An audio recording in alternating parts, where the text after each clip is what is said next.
it's Dr. Amanda with Straightsmile Solutions, straightsmilesolutions.com.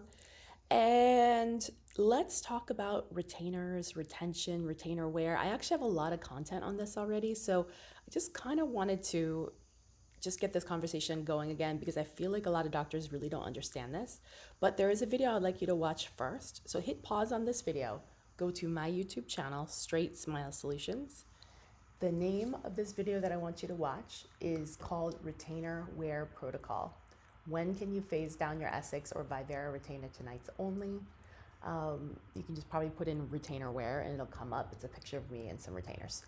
So I also have an entire retainer playlist. I have a retainer menu. I have a lot of stuff. Remember, every single patient should have a unique retainer aftercare plan. You cannot just plug and play. You cannot have the same cut and paste, copy and paste, cookie cutter plan for everybody because it's going to really depend on where they started and where they finished and where they want to go and other variables. And I know that's stressing a lot of you out, but you have to take some time to think about the retainer plan and to also go over the pros and cons of different retainers with the parents. And Essex is not the best retainer for everybody. And a lot of parents are going to get really mad if you just slap their kid in an Essex, knowing that they're going to have to pay to replace it every year or so for the rest of the kid's life. And if that's what they want, then I'm cool with that. But you need to make a way that they can replace them on a regular basis.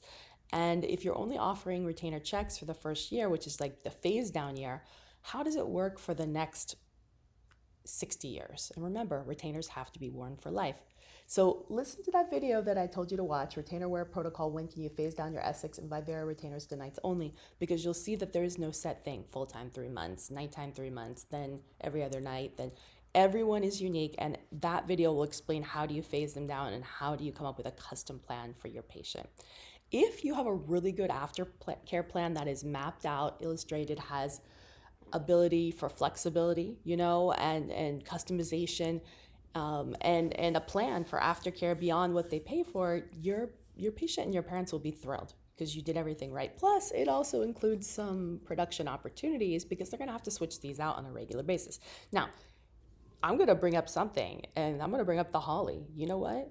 Hollies are freaking awesome. I still have Hollies from 20-something years ago, and I never had to replace it. So there's absolutely nothing wrong with a Holly if your patient will wear it. That's the question. Will your patient wear it? And I feel like now, whenever I see someone in a Holly, I'm like, oh, it's 1980, 1990 again. Damn, those suckers work. They're maybe not great at like incisal edges being even, and my lower incisal edges are a little off. I don't care. You can always smooth it off. I would rather have a comfortable retainer that I can bite down in, because for some people, the Essex does not work.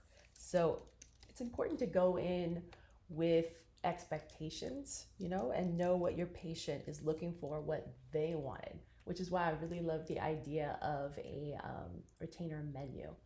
Now, keep in mind that they're starting to do Hollies that are 3D printed, and they're starting to do Hollies with clear or aesthetic labial bows.